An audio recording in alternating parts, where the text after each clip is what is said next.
Soyez tous bénis ce matin. Je rends grâce à Dieu pour la présence de chacun d'entre vous. Et je rends aussi grâce à Dieu pour le fait que je sois ici. Et je bénis aussi le Seigneur pour la vie de notre papa, qui me fait l'honneur de me tenir à cet endroit pour partager avec tout le peuple les mystères de Dieu. Et je bénis aussi le nom du Seigneur pour tous ses collaborateurs et mes collègues pasteurs, pour véritablement tout le soutien qui est apporté à ce programme, pour que nous puissions véritablement avoir la révélation de la parole de Dieu. Alléluia. Voilà, on va commencer doucement et puis on va décoller par la grâce de Dieu. Je rends grâce au Seigneur parce que ce matin, j'ai vécu une expérience un peu très merveilleuse depuis hier soir. Aujourd'hui, c'est le dernier jour du programme et nous avons suivi la ligne du Saint-Esprit depuis le premier jour. Et donc, j'étais en train de chercher encore la face de Dieu pour le programme de ce matin, pour voir l'orientation que Dieu va nous accorder ce matin. Et je vous assure que ça n'a pas été facile parce que tout ce à quoi je pensais était remis en cause. Il faut changer jusqu'à ce que ce matin, mon esprit s'ouvre pour que la pensée de Dieu tombe dans mon cœur. Et nous allons partager cela. Ça ne sera pas des prédications, ça ne sera pas une prédication en tant que telle. Ça va être certainement un mouvement de l'Esprit de Dieu dans la vie de chacun d'entre nous. Amen. Est-ce que quelqu'un peut dire Amen très bien? Alléluia. Je voudrais pouvoir sentir la vie, la joie sur le visage de chacun d'entre nous. Seigneur, je prie que ma personne soit effacée. Viens, éternel notre Dieu. Saint-Esprit, prends le contrôle maintenant, car nous sommes dans ta saison et nous voulons faire toutes choses par toi. Nous avons commencé avec toi et nous voulons finir aujourd'hui avec toi. Et pendant que nous finissons, cette finition sera le début, Seigneur Dieu, d'un autre commencement. Et ce commencement sera un commencement sans fin, un commencement sans stop, un commencement sans arrêt de la manifestation de ton esprit et du surnaturel dans nos vies. Et quelqu'un a dit Amen très fort en acclamant la présence de l'Esprit de Dieu. Alléluia. Prenons nos Bibles dans le livre de Joël. Nous allons lire un passage que nous connaissons très bien. Et nous allons rester là-dessus. Joël chapitre 2, le verset 28. C'est un passage que nous connaissons bien. L'Esprit de Dieu va faire ressortir dans ces phrases des éléments très importants. Joël chapitre 2, le verset 28. Après cela, je répandrai mon esprit sur toute chair. Vos fils et vos filles prophétiseront, vos vieillards auront des songes et vos jeunes gens des visions. Que Dieu bénisse quelqu'un.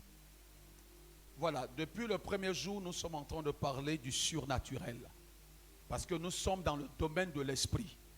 Et quand on parle d'esprit, on parle des choses qui résultent du surnaturel. Alléluia.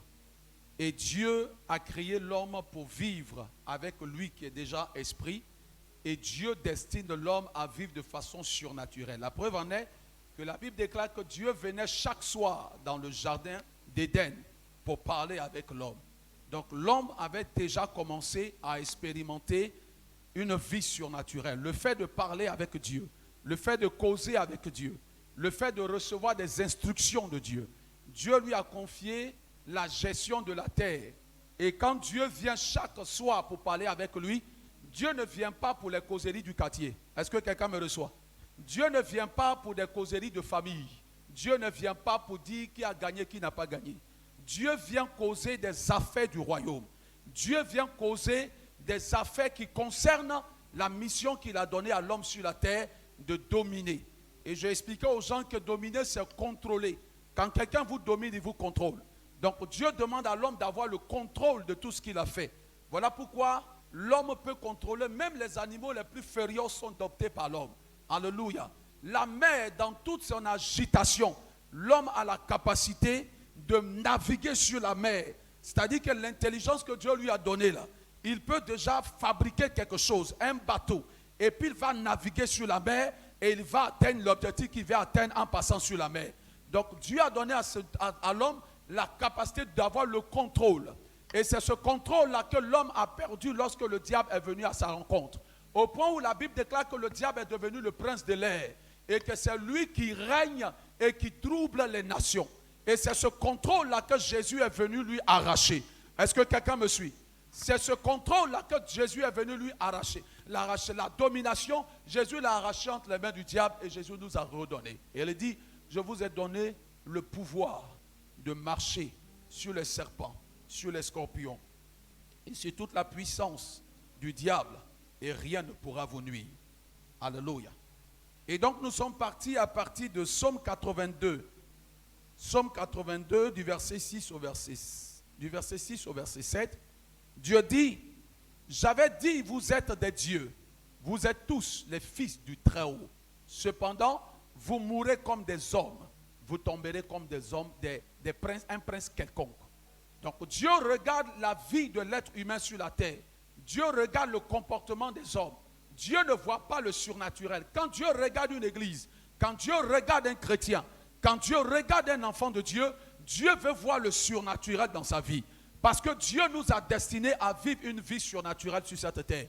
C'est pour cela que quand Dieu regarde leur vie, Dieu dit, mais attendez, je suis un peu déçu de votre comportement. Je suis un peu déçu de votre façon d'agir. Je vous avais dit et je vous avais prévenu. Je vous avais fait des dieux, des fils du Très-Haut. Mais cependant, il vous arrive des choses comme des hommes de façon naturelle, comme des hommes ordinaires. Alors que ces choses ne devaient pas vous arriver. Et Dieu dit, vous tomberez comme un prince quelconque. Vous comprenez? Donc Dieu veut ramener l'homme à sa position d'homme spirituel, à sa position d'homme naturel. C'est ainsi qu'il pourra accomplir la destinée que Dieu lui a accordée. Vous comprenez?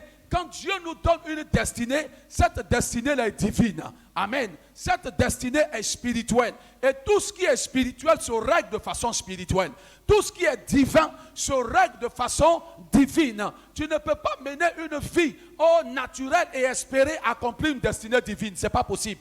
Tu ne peux pas mener une vie comme un homme ordinaire et espérer remporter une victoire sur un démon, sur un esprit ou bien sur une œuvre du diable. Ça ne va jamais se réaliser. Pour remporter la victoire sur les démons, il va falloir que toi aussi tu sois dans un esprit, dans le spirituel pour avoir la victoire.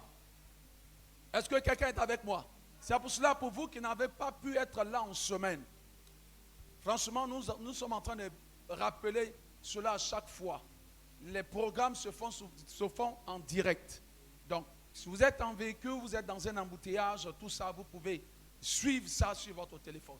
Et si vous avez manqué tout ce programme, vous pouvez encore récupérer les vidéos, regarder et être au même niveau d'information que les autres. Parce que dans la vie, il y a les premiers et il y a les derniers. Mais je refuse que tu fasses partie des derniers dans le nom de Jésus. Est-ce que quelqu'un peut acclamer très fort le Seigneur? Alléluia. Dieu dit dans sa parole, dans les derniers temps, je répandrai de mon esprit sur toute chair. Vos fils et vos filles prophétiseront. Vos vieillards auront des songes et vos jeunes gens auront des visions. Je vais prendre deux éléments. Il dit vos fils et vos filles prophétiseront et puis vos jeunes gens auront des visions. Alléluia.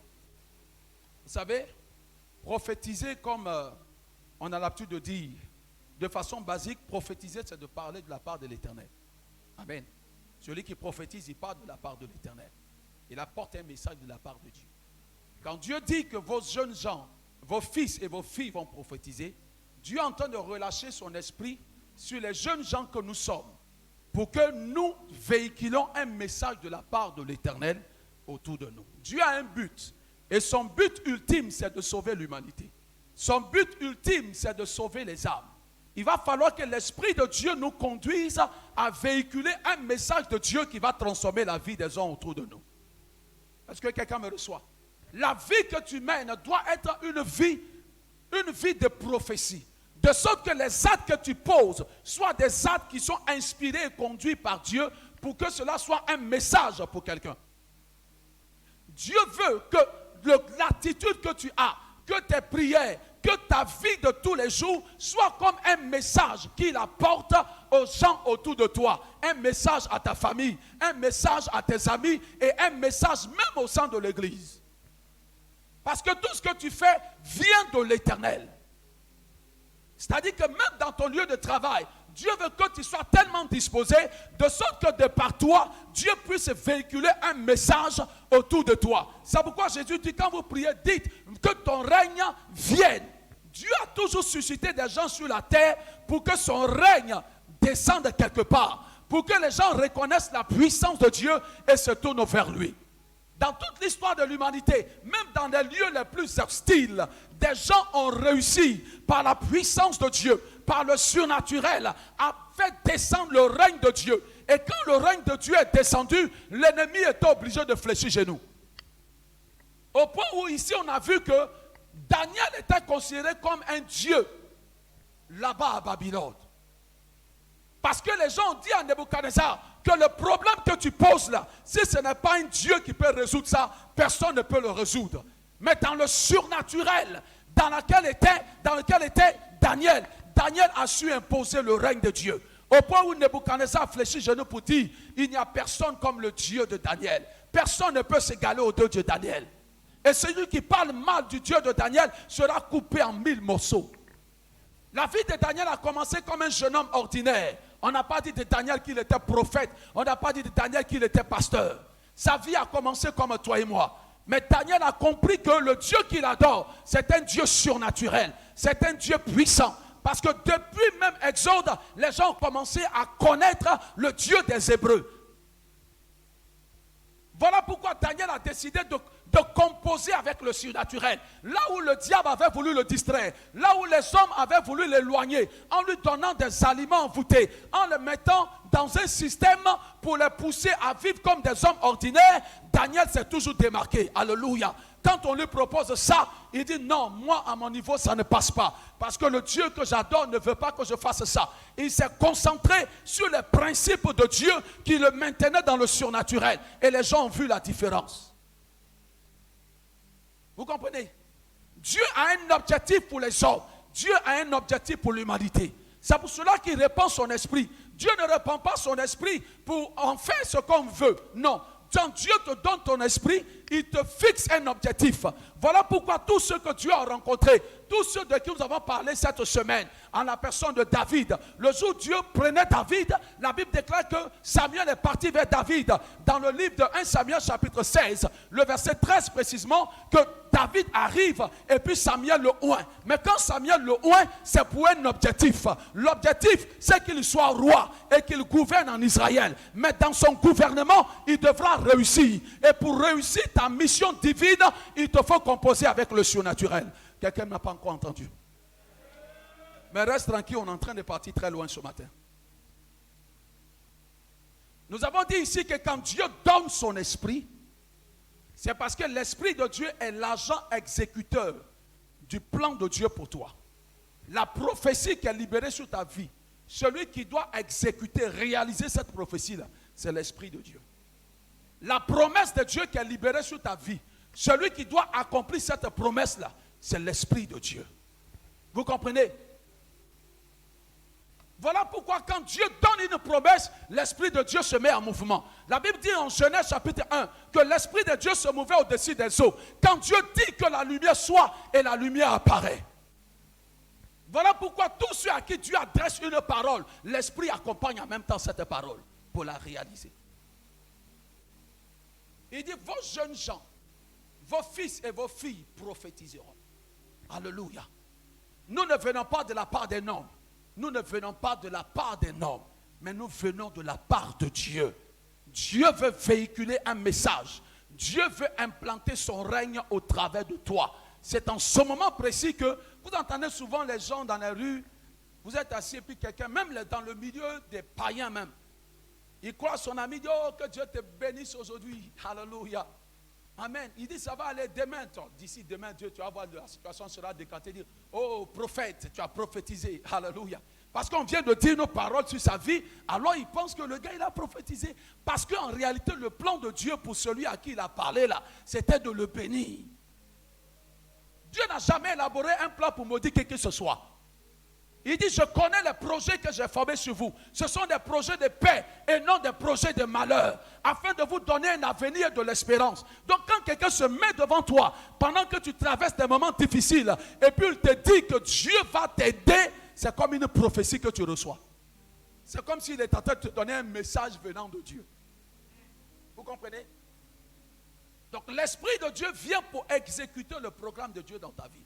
Voilà pourquoi lorsque David a reçu le programme de Dieu, la Bible déclare que le jour où il a été oint par Samuel, lisez ça bien, 1 Samuel chapitre 16, à partir du verset 13. La Bible dit que l'Esprit de Dieu a saisi David.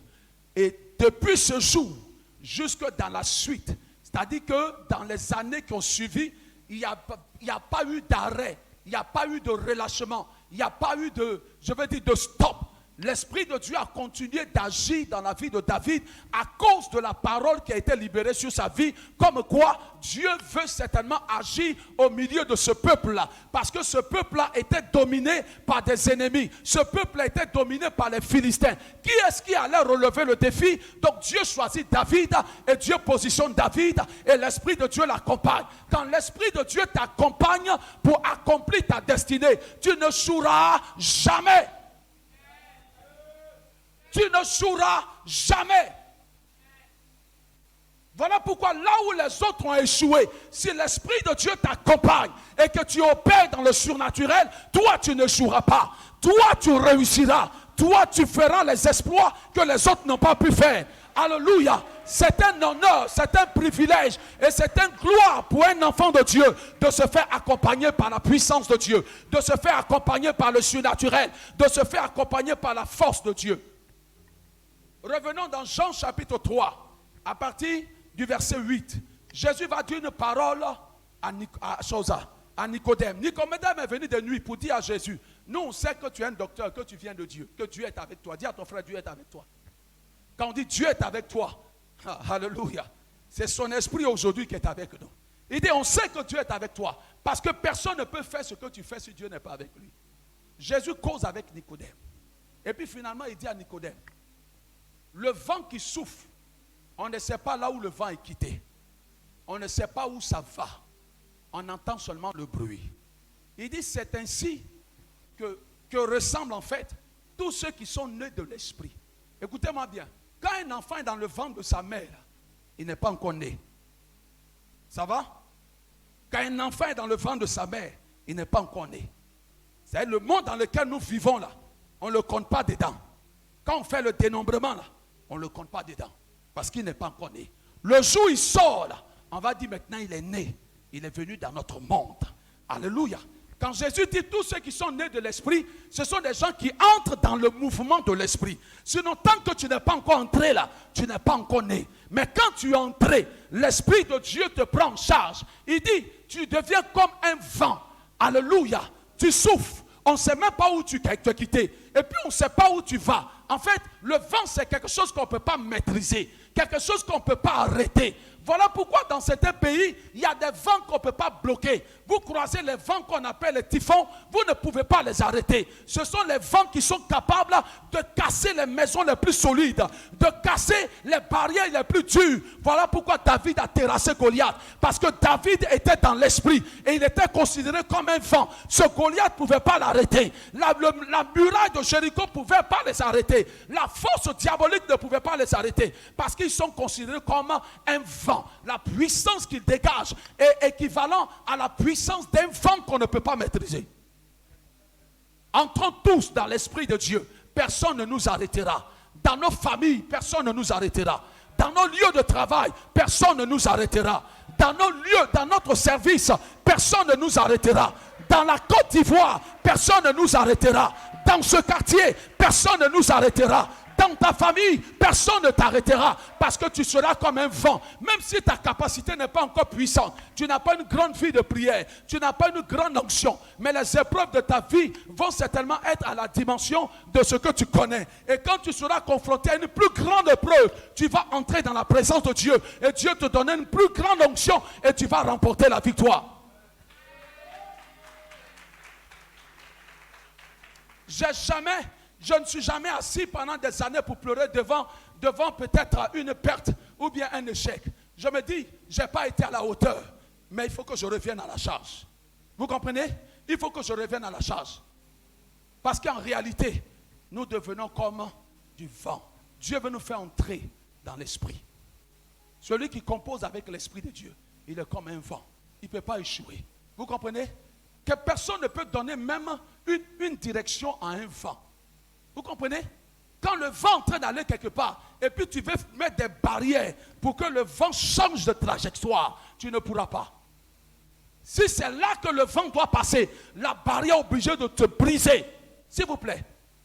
Jéricho n'est pas d'un bout du monde à un autre bout du monde. Mais c'est par là qu'Israël devait passer. Pourquoi est-ce que Dieu ne leur demande pas de contourner? Mais c'est par là qu'il doit passer. Si je dois passer par là, tu es obligé de tomber. Si je dois être ici, toi tu es obligé de partir. Si je dois être à ce poste, toi on est obligé de t'affecter, on est obligé de te renvoyer, on est obligé de te chasser. Parce que c'est là que je dois être. On ne bloque pas le vent, s'il vous plaît. Jésus dit, celui qui est né de l'esprit, c'est-à-dire que celui qui est entré dans l'esprit, il devient maintenant comme un vent. Voilà pourquoi toutes ces personnes-là ont triomphé dans leur vie, parce qu'ils étaient comme du vent. Le jour où Dieu s'est révélé à Joseph pour lui confier véritablement l'objectif qu'il voulait atteindre avec lui, l'Esprit de Dieu l'a accompagné partout. Au moment où ses frères pensaient changer sa trajectoire, on disait le gars il va devenir riche. Il dit il va devenir riche. On va l'envoyer quelque part.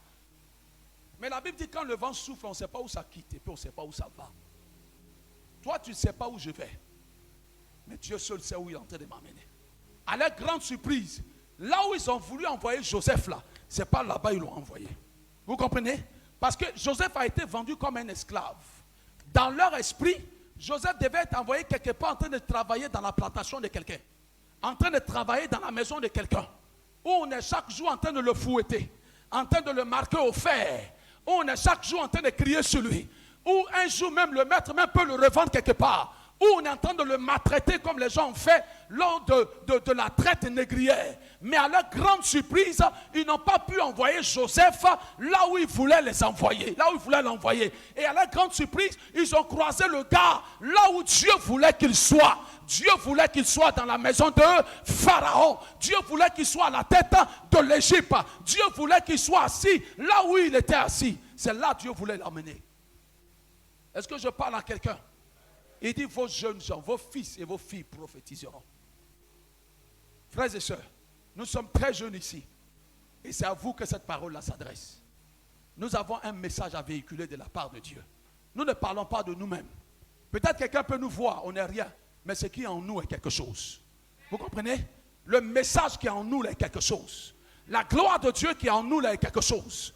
La pensée de Dieu qui est en nous est quelque chose. Le plan de Dieu qui repose sur notre tête est quelque chose.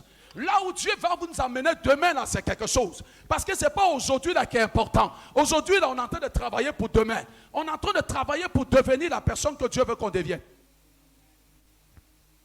Voilà pourquoi Dieu veut relâcher son esprit sur toi. Et si tu es vraiment disposé pour aspirer et dire à Dieu, Seigneur, accorde-moi ton esprit pour que je devienne la personne que tu veux que je devienne, tu verras que Dieu va commencer à faire des esprits avec toi. Il dit, vos jeunes gens auront des visions. Je voudrais prendre au moins 30 minutes, ou bien plus que ça, pour que chacun de nous se lève, pour prier le Seigneur, pour que le Seigneur l'investisse de sa puissance. Alléluia. Pour sortir de ce lieu. Ce n'est pas une affaire que je tombe bien, je ne tombe pas. Si tu tombes, gloire à Dieu. Alléluia. Bénis le Seigneur. C'est mieux que tu tombes dans l'église que tu tombes dans les rues d'Abidjan. C'est mieux que tu tombes dans l'église et puis tu vas te relever pour prospérer que de tomber dans les rues d'Abidjan parce que Galette t'a vertigé. Amen. Parce que tu as marché, tu es parti et puis ça n'a pas marché. Tu es désespéré, tu vas t'asseoir et puis pleurer. Donc je voudrais que tu demandes ça fortement au Seigneur. C'est très important. Il dit, vos jeunes gens auront des visions. La vision, en quelque sorte, ce sont des objectifs que Dieu nous donne. Par exemple, vous prenez une église. Quand une église a une vision, ça veut dire qu'elle a un objectif à atteindre. Alléluia. Et tout le monde doit travailler pour réaliser la vision de l'église. Tout le monde doit travailler pour réaliser l'objectif que l'église veut atteindre. Certaines églises ont été suscitées qui ont pour vision peut-être de s'implanter partout, des églises apostoliques. Et tout le monde travaille dans ce sens. Partout où quelqu'un se trouve, il travaille dans cet esprit. Voilà pourquoi les premières églises, les grandes églises que nous connaissons aujourd'hui, que ce soit les églises Assemblée de Dieu ou Baptiste, même le gars il quitte Abidjan, il est chrétien ici. Quand on l'a affecté quelque part à Korogo pour aller enseigner, d'enseignant qu'il est là, l'église commence dans sa maison. Quelque temps plus tard, on a fait un pasteur. Parce que c'est l'objectif de l'église, de leur mission. Voilà pourquoi quand on est dans un groupe, on doit avoir un objectif. Et quand il y a un autre objectif qui veut venir, on dit, mon frère, il ne faut pas envoyer la division. C'est une vision. C'est un objectif qu'on va atteindre. Ce que tu es en train d'envoyer là, ça ne cadre pas. Alléluia. Voilà pourquoi Dieu accorde toujours un objectif à ceux qui l'appellent. L'objectif de David, c'était de devenir roi et de faire la guerre. Dieu a suscité David expressément pour la guerre. Je vous explique. Lorsque la guerre a commencé à prendre fin, David s'est dit, il va bâtir une maison pour Dieu. Dieu dit à David, tu ne bâtiras pas une maison. Je t'ai suscité à dessein, juste pour les guerres. Laisse la maison là. Je vais susciter une autre personne qui va bâtir une maison pour toi. Mais toi, ton travail là, c'était pour faire la guerre. Et tu as réussi ça. Et Dieu te bénit. Est-ce que quelqu'un m'écoute? C'est pour cela, en Côte d'Ivoire, c'est notre histoire d'Abidjan est devenu joli, mais on a faim. Abidjan est devenu joli, mais il n'y a pas de travail. Frères et sœurs, c'est Dieu qui établit les autorités. Quand Dieu a établi quelqu'un là, la personne a un objectif à accomplir. Il va finir, et puis il va partir, et puis quelqu'un va venir faire autre chose. Vous comprenez? Si on a faim, quelqu'un d'autre va venir, on ne va pas avoir faim. Mais pour l'instant là, ce que tu dois faire là, c'est ce que tu fais. Même quand tu veux faire autre chose que ce que Dieu veut que tu fasses, Dieu est obligé de t'arrêter. Dieu a arrêté David. Il dit, David, ne touche pas à faire des maisons là. Laisse ça. C'est bon, hein, mais il faut laisser. Quelqu'un va venir faire ça. Toi là, il faut faire la guerre seulement. Fais la guerre seulement. Fais la guerre seulement. Abidjan va devenir joli jusqu'à dernier cri. Mais à faire on a faim là, quelqu'un va régler ça. Ah, est-ce que quelqu'un m'écoute? Est-ce que quelqu'un est là avec moi? Alléluia. Cette histoire qu'il n'y a pas de travail là, quelqu'un va venir régler ça. Cette histoire que c'est dur là, quelqu'un va venir régler ça. Pour l'instant, menons la guerre ensemble. Alléluia. Menons la guerre ensemble. Ne mettons pas les lourds dans la vie des gens. Ne poussons pas des gens à faire ce qu'ils ne doivent pas faire. On a beaucoup d'exemples ici, que ce soit en Côte d'Ivoire ou bien ailleurs. Des gens sont venus pour juste la transition. Après la transition, c'est fini, tu t'en vas. Tu veux faire autre chose. Restez dans le cadre là où Dieu vous met. Vous comprenez? Dieu te donne un objectif. Il dit, vos jeunes gens auront des visions. Ils auront des objectifs. Dieu va leur communiquer un but à atteindre dans leur vie. Dieu va leur communiquer le plan qu'il a prévu pour eux. Le but que tu dois atteindre là, c'est ce que Dieu va te donner. Et c'est cela que l'Esprit de Dieu va réaliser dans ta vie. L'Esprit de Dieu n'accomplira pas autre chose. Vous comprenez? Voilà pourquoi nous autres qui avons été appelés par Dieu pour servir Dieu, lorsqu'on a voulu faire autre chose, ça n'a pas marché. Il y a des gens qui ont lutté avec l'appel de Dieu. D'autres même là, des gens ont connu des souffrances à cause de résister à l'appel de Dieu pour faire autre chose. Et vos jeunes gens auront des visions. Dieu va donner un objectif à atteindre aux jeunes. Dieu va leur donner une orientation. Dieu va leur donner certainement des projets qu'ils devaient atteindre. Et tout cela, là, ça va cadrer dans le plan de Dieu pour le salut de l'humanité. Est-ce que quelqu'un me reçoit abondamment? Est-ce que quelqu'un me reçoit? Alléluia. Gloire à Jésus. Lisons dans le livre des Actes. Actes des apôtres maintenant. Nous allons terminer par là. Et nous allons prier le Seigneur. Actes chapitre 2, le verset 16 à 17.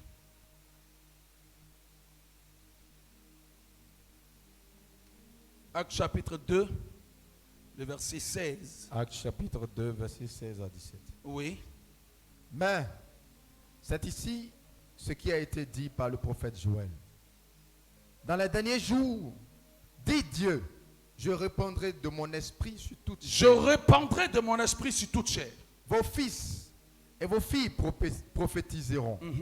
Vos jeunes gens auront des visions et vos vieillards auront des songes. Oui, sur mes serviteurs et sur mes servantes, dans ces jours-là, je répandrai de mon esprit et ils Merci. prophétiseront. Merci. Que Dieu te bénisse Amen. abondamment. Ce que nous venons de lire dans le livre de Joël, dans des temps véritablement très loin en arrière, cette parole de Dieu se réalise. Et le jour de la Pentecôte, la Bible dit que l'Esprit de Dieu arrive comme un vent. Dis à ton frère, un vent. La Bible dit que c'est comme un vent impétueux qui a soufflé dans la salle. Chacun a reçu quelque chose de la part du Seigneur. Il dit, vos jeunes gens auront des visions. Vos fils et vos filles, vos vieillards, personne n'est épargné, frères et sœurs. Chacun a reçu sa part de grâce pour faire ce à quoi Dieu l'a appelé. Ce n'est pas une affaire que c'est eux là seulement, c'est ceux là seulement, c'est lui là seulement. Mais chacun a sa partition à jouer dans l'objectif que Dieu veut atteindre sur la terre. Et il a distribué ses grâces de façon particulière. Et le jour de la Pentecôte, la Bible déclare qu'ils étaient au moins 120 à la chambre haute. Et le vent a soufflé. C'est un signalement déjà. Et la Bible dit qu'ils ont été remplis, ils ont été investis par la puissance de Dieu. Et l'Esprit de Dieu va donner déjà un premier signe du surnaturel dans la vie des gens. La Bible dit, ils se sont mis à parler en langue. Ils parlaient en langue, mais ils ne disaient pas n'importe quoi. La Bible dit qu'ils disaient des merveilles de l'Éternel. Ça veut dire qu'ils parlaient de la part de Dieu. Ils disaient des choses qui venaient de Dieu, qui touchaient Dieu lui-même, la personne de Dieu, la grandeur de Dieu et la puissance de Dieu. Maintenant, regardez, la Bible dit que les gens qui étaient dans la ville les entendaient. Et puis ils étaient étonnés. Ils étaient étonnés parce que celui qui parlait en langue, ce qu'il disait là, il n'est pas de la nation. Sinon, normalement, il ne doit pas dire ça. Alléluia. C'est-à-dire le bêté qui, en réalité, n'a jamais été en contact avec un baoulé ou bien avec la langue baoulée, s'exprime en baoulé. Parce que la Bible dit, les gens les entendaient adorer Dieu, dire des merveilles dans leur langue maternelle. Chose impossible. Je déclare sur la vie de quelqu'un ce matin que Dieu va commencer à partir de maintenant à faire des choses impossibles dans ta vie dans le nom de Jésus. Donne-moi un bon amen. Le surnaturel, comme le dit ce mot, c'est au-dessus du naturel. Dieu ne veut pas que nous vivons comme des hommes de chair ou bien des hommes ordinaires. Dieu appelle chaque personne à expérimenter une vie surnaturelle. C'est pour cela que l'Esprit de Dieu donne ce signal. Des gens commencent à s'exprimer. Eux-mêmes ne s'attendaient pas à ça. Ils s'attendaient à recevoir juste l'Esprit de Dieu. Mais ce qui va arriver après là, on ne sait pas. Ce qui va se passer ce jour-là, on ne sait pas. Voilà pourquoi ce jour, l'Esprit de Dieu a déclenché dans leur vie le surnaturel. Il a déclenché ce qui est impossible aux hommes naturels. La Bible dit qu'ils ont commencé à parler en langue, dans des langues qu'ils ne maîtrisaient pas eux-mêmes, dans des langues qu'ils n'ont pas étudiées, dans des langues qu'ils n'ont pas appris. Ils ont commencé à exprimer la gloire de Dieu. Ce que tu ne connais pas, ce que tu ne maîtrises pas, ce à quoi tu ne t'attends pas, c'est ce que Dieu va faire dans ta vie, dans le nom puissant de Jésus. Quelqu'un me dit amen très fort. Alléluia. Joseph n'avait pas fait d'études en matière de comptabilité. Joseph n'avait jamais fait d'études en matière d'organisation. Joseph n'avait pas fait d'études. Mais par lui, Dieu a opéré un miracle en Égypte. Parce que Joseph dit à Pharaon, voici comment nous allons nous organiser pour éviter ce désastre. Et ce qu'ils ont fait les a évité la mort. Je déclare sur ta vie que par toi, Dieu peut passer pour apporter un changement dans ton entreprise.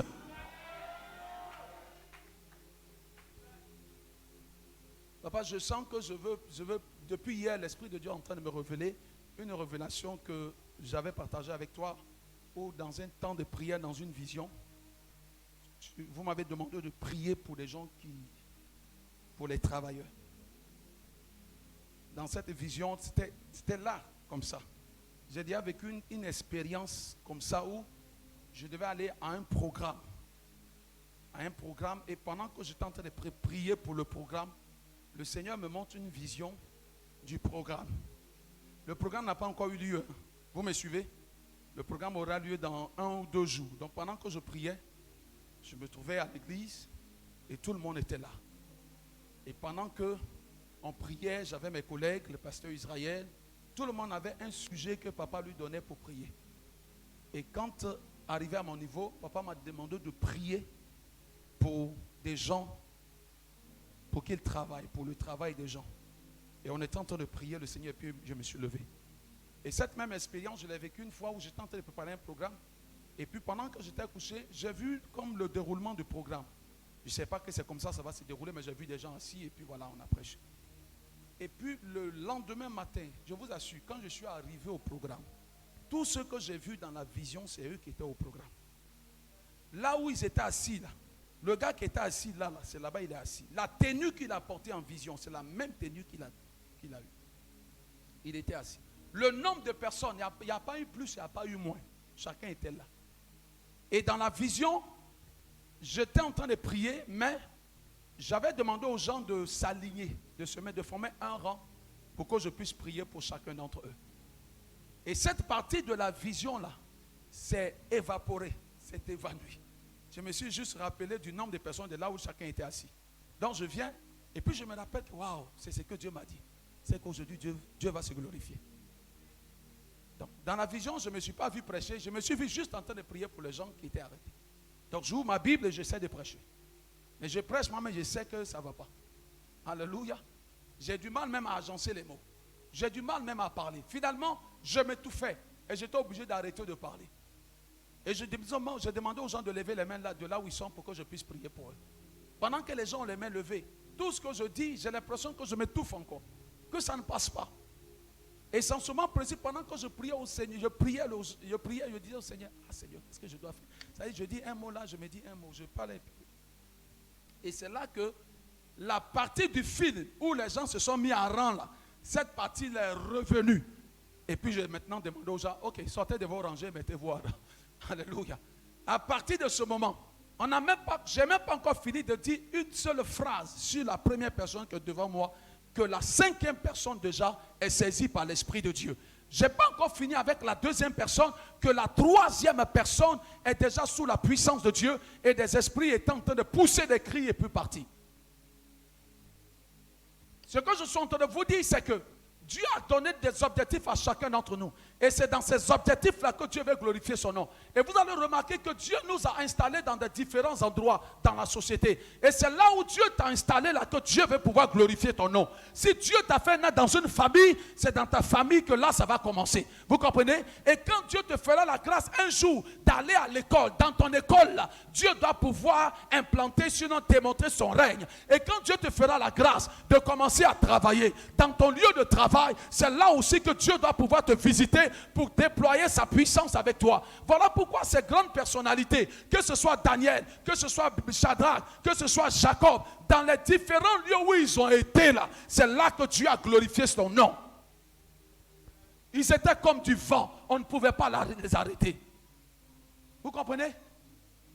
Le beau-père de Jacob ne pouvait pas arrêter Jacob. Il a pensé qu'il pouvait escroquer le gars. Il a pensé qu'il pouvait certainement le marmailler comme on le dit ici. Il a pensé qu'il pouvait faire de ce Jacob-là ce qu'il voulait. Mais il ne savait pas que Jacob avait rencontré le Seigneur à Bethel. Il ne savait pas que Dieu avait parlé à Jacob. Il ne savait pas que Jacob avait un objectif à atteindre dans la vie. Jacob a dit à Dieu, là où je vais, si tu es avec moi, si tu me gardes et si tu me bénis et si tu permets qu'un jour je revienne dans mon pays, ça veut dire, Seigneur, si tu permets que je ne meurs pas à l'étranger, c'est pourquoi je suis parti là, tu vas me le donner et puis tu vas me ramener un jour dans ma famille. Seigneur, si tu fais ça, à jamais tu seras mon Dieu. Vous comprenez? Laban a pensé qu'il avait en face de lui quelqu'un qui pouvait escroquer. C'est pourquoi dans nos entreprises, il y a des gens qui essaient de jouer avec vous.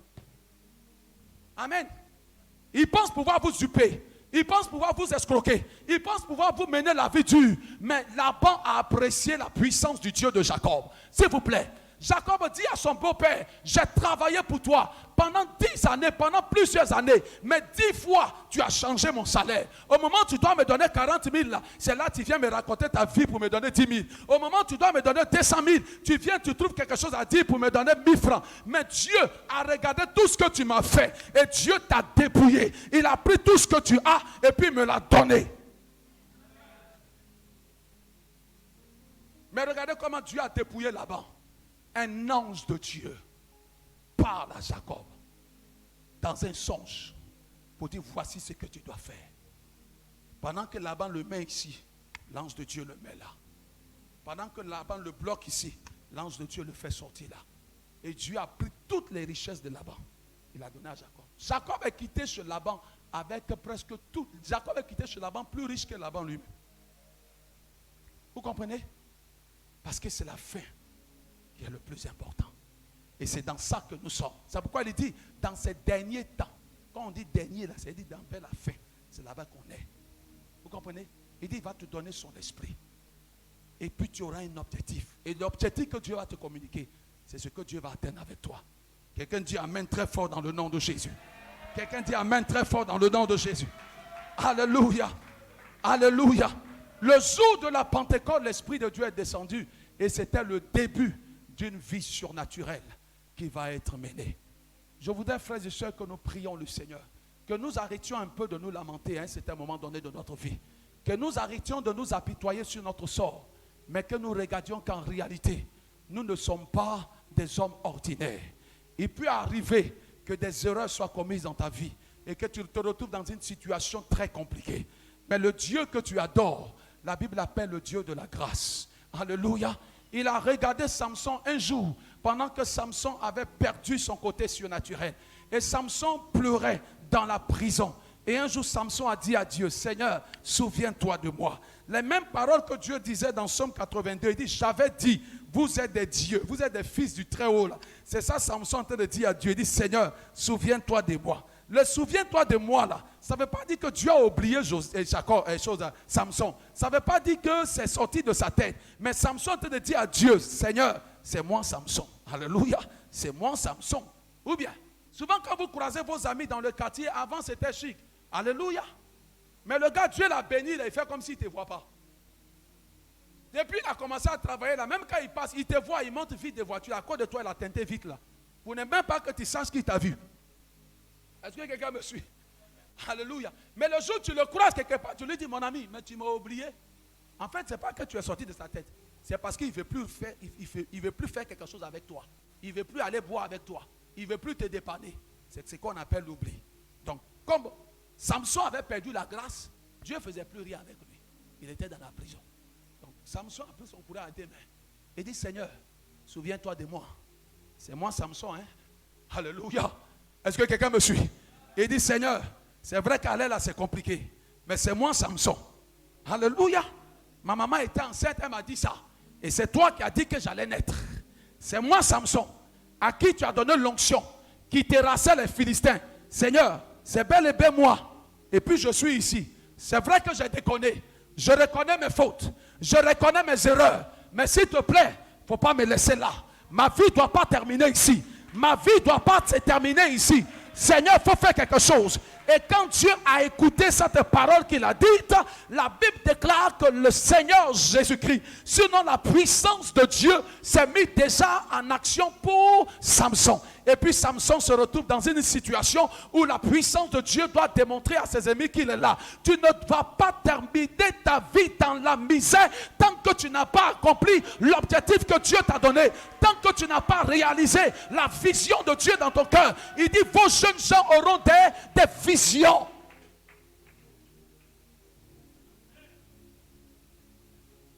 Ah oui, ses ennemis pensaient que c'était fini. À leur grande surprise, voici les poteaux du temple qui sont en train de tomber. Voici le stade qui s'écroule. Voici le stade qui s'écroule.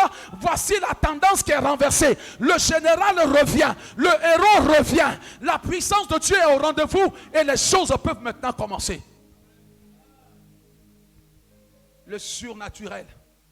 Tout autour de vous, les gens travaillent avec des esprits. Donc quand tu t'es assis et puis tu as fini de pleurer là, il faut faire ce qu'ils doivent te faire. Sinon ta vie va s'arrêter là. Il dit, vous recevrez une puissance. Le Saint-Esprit survenant sur vous. Et vous serez mes témoins.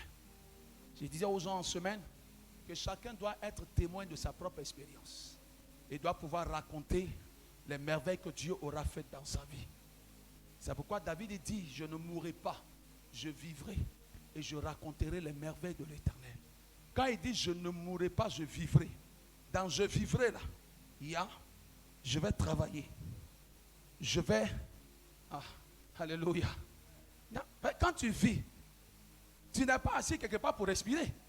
Alléluia. Tu es en activité. Quand on dit quelqu'un vit, vous avez entendu cette expression, quelqu'un dit je mange la vie.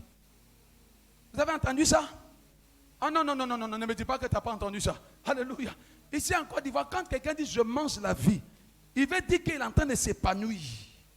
Quand une jeune fille dit à sa mère, laisse-moi faire ma vie, ça veut dire il faut me laisser m'épanouir, faire ce que je veux. Amen. On ne sait pas ce qu'elle veut, mais on sait que ce n'est pas bon là. Ça, pourquoi Mais il dit non, c'est que je veux, ce que je pense bon pour moi là, laisse-moi, je vais faire ça. Quand David dit je vivrai là, il veut dire que je réussirai, je travaillerai, je serai roi, je vais gouverner, je vais triompher, je vais gagner mes batailles. Et puis maintenant, je vais raconter ça aux gens. Je vais raconter. Que Dieu bénisse ta vie abondamment. Tiens-toi debout pour qu'on vive la puissance de Dieu, pour être capable de la raconter aux gens, dans le nom puissant de Jésus de Nazareth.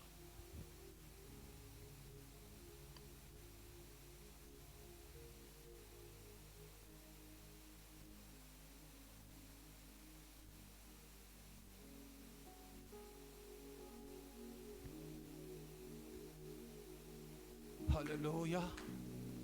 Ebadabosha. Emaïsa. Je voudrais que quelqu'un sorte de sa rangée s'il le veut. Mets-toi quelque part et puis lève les mains vers le ciel. Beaucoup de personnes aujourd'hui vivent sans objectif dans leur tête. Tu comprends? Sans vision en fait. Ils n'ont pas d'objectif. Mais Dieu dit, vos jeunes auront des visions.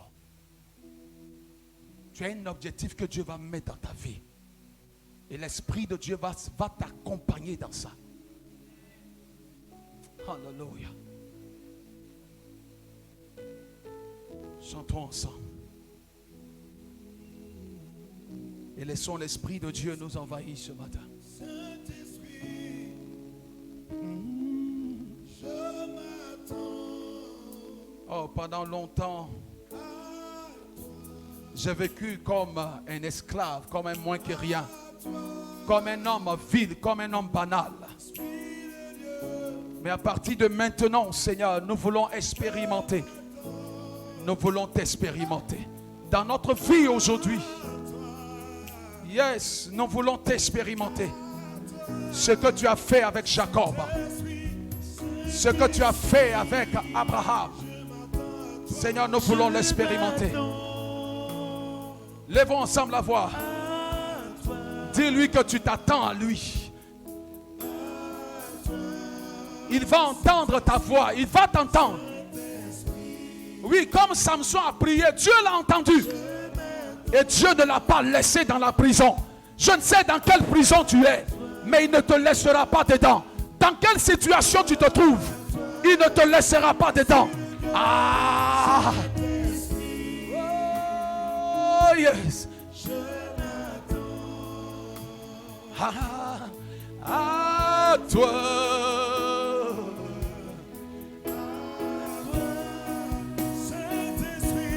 Saint-Esprit, je m'attends à toi, à toi, Saint-Esprit, je m'attends à toi. Hey! Saint-Esprit, je m'attends à toi, à toi. Hey! Saint-Esprit, je m'attends à toi.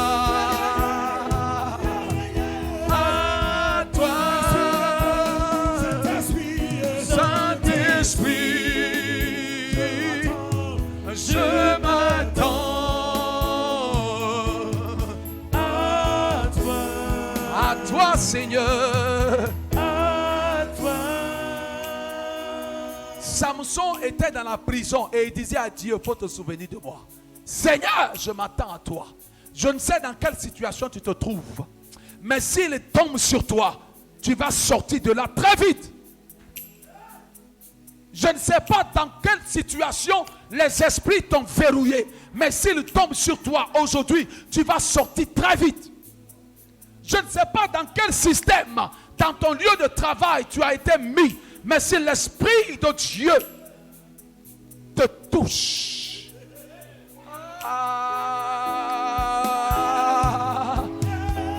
Shatabaku, tela,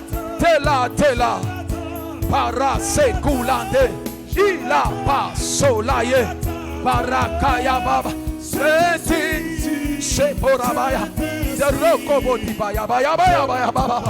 Je m'attends à toi, à toi, yeah. Saint-Esprit, je m'attends à toi, à toi. Pendant que je parle de l'histoire de Samson, je crois que Dieu veut sortir certaines personnes des situations dans lesquelles vous avez été maintenus, qui sont comme des prisons. Des situations, des problèmes, ça peut être des problèmes financiers dans lesquels vous êtes maintenus comme une prison. Depuis jusqu'à l'heure, vous ne vous en sortez pas toujours. Vous ne vous en sortez pas encore. Vous ne vous en sortez pas encore. Tu ne t'en sors pas encore. Tu continues de lutter. Tu continues de te battre. Tu es sans force. Tu es sans secours. Il n'y a plus d'aide. Tu sens que si ça continue comme ça, l'Esprit veut te sortir de là. Pendant que tu lui dis, Saint-Esprit, je m'attends à toi. Pense à la situation de laquelle l'Esprit va te libérer. Pense à quelque chose que tu ne veux plus voir dans ta vie. Et quand la puissance de Dieu va tomber sur toi, ça va finir. Parce que les jours qui viennent, tu auras un témoignage. Tu auras un témoignage. Tu auras un témoignage. Dis-le encore. Hallelujah. Je m'attends, Alléluia,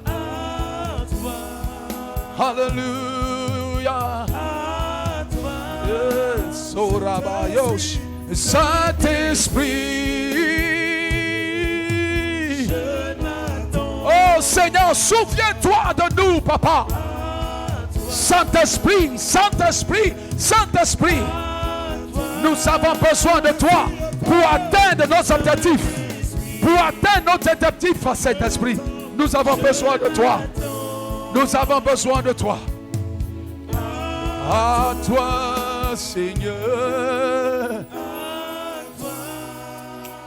Pendant que tu as les mains levées vers lui, il souffle en ta direction. L'Esprit de Dieu souffle en ta direction. La Bible dit qu'il est venu comme un vent dans la salle. Et ce vent était le vent de l'Esprit de Dieu. Écoute-moi bien, l'Esprit de Dieu souffle en ta direction. Il souffle en ta direction. Dieu relève des gens que je peux voir dans cette vision. Je vois des gens qui sont par terre, traînés dans la boue, humiliés par la société. Des gens humiliés et abandonnés, traînés dans la boue. Mais regarde, je te vois te relever par la puissance de Dieu. Oh my God, je te vois te relever par la puissance de Dieu. L'Esprit de Dieu est en train de te relever. Il est en train de te relever, s'il te plaît. L'Esprit a pris le contrôle. Il a pris le contrôle de ta vie. Il a pris le contrôle de ta vie. Ta vie ne sera pas comme les gens pensaient que ça allait être. Ça ne sera pas comme les gens pensaient que ça allait être. Ta vie ne sera pas comme ce que les gens pensaient que ça va être. À leur grande surprise, ta vie sera ce que Dieu a prévu que ça soit. Ta vie sera ce que Dieu a prévu que ce soit. Dans le nom de Jésus-Christ de Nazareth, le Seigneur te relève. Oh, la puissance de Dieu est parmi nous. Et l'Esprit de Dieu localise quelqu'un ici. Tu ne peux pas te cacher. Juste à ma gauche, quelqu'un est sous la puissance de Dieu là-bas. Parce que Dieu a prévu quelque chose de beau et de grand pour elle cette année. Nous entrons dans le 6e mois de l'année déjà. Nous entrons dans le 6e mois de l'année. Normalement, depuis un mois en arrière, elle devait commencer à vivre le miracle de Dieu. Mais nous entrons bientôt dans le 6e mois. Et jusqu'à présent, il n'y a encore rien. Et elle est dans l'attente. Elle est dans l'attente. Elle est dans l'attente. Au moment où elle a dit, Esprit de Dieu, je m'attends à toi. Alors l'Esprit de Dieu s'est dépêché pour venir à sa rencontre. Il s'est dépêché pour venir à ta rencontre. Il y a une forme de l'Esprit qui est en train de souffler. Et tu n'es pas épargné, s'il te plaît. Tu n'es pas épargné. La grâce de Dieu est ici parmi nous. Et l'Esprit de Dieu accomplit dans ta vie le surnaturel. Le surnaturel s'invite chez toi. Le surnaturel s'invite chez toi. Le surnaturel s'invite chez toi. Le divin te localise. Le divin te localise. Dans le nom de Jésus-Christ de Nazareth, l'Esprit de Dieu te prend pour cible aujourd'hui. Et il ne te lâchera pas. Il ne te lâchera pas. Il ne te lâchera pas. Il ne lâchera pas ta vie. Ce matin, l'Esprit de Dieu te prend. Il te prend en charge, femme. Il dit, ce n'est ni par la force, ce n'est ni par la puissance, mais c'est par l'Esprit de Dieu. Tes forces sont épuisées. Tes forces sont épuisées. Tes larmes sont versées. Ton corps a tressailli. Mais l'Esprit de Dieu, il prend maintenant la relève. Il prend la relève. Dans le nom de Jésus, reçois la grâce de Dieu. Tu es dans l'attente. Tu es dans l'attente. Comme Samson, tu es dans l'attente. Mais il te visite. Il te visite. Il te visite. Il te visite. Il te visite. Recevez la grâce de Dieu ce matin. Le surnaturel s'invite chez toi, femme. Le surnaturel s'invite chez toi. Ta vie ne sera plus la même. Ta vie ne sera plus la même.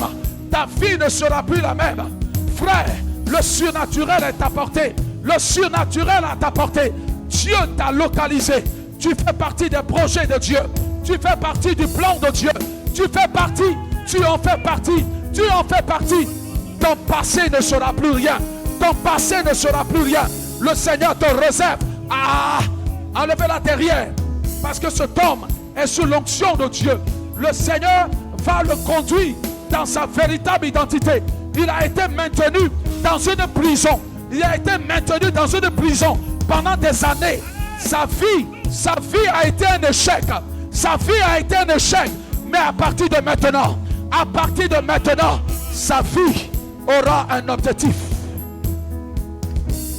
Recevez la grâce de Dieu ce matin. Dans le nom puissant de Jésus.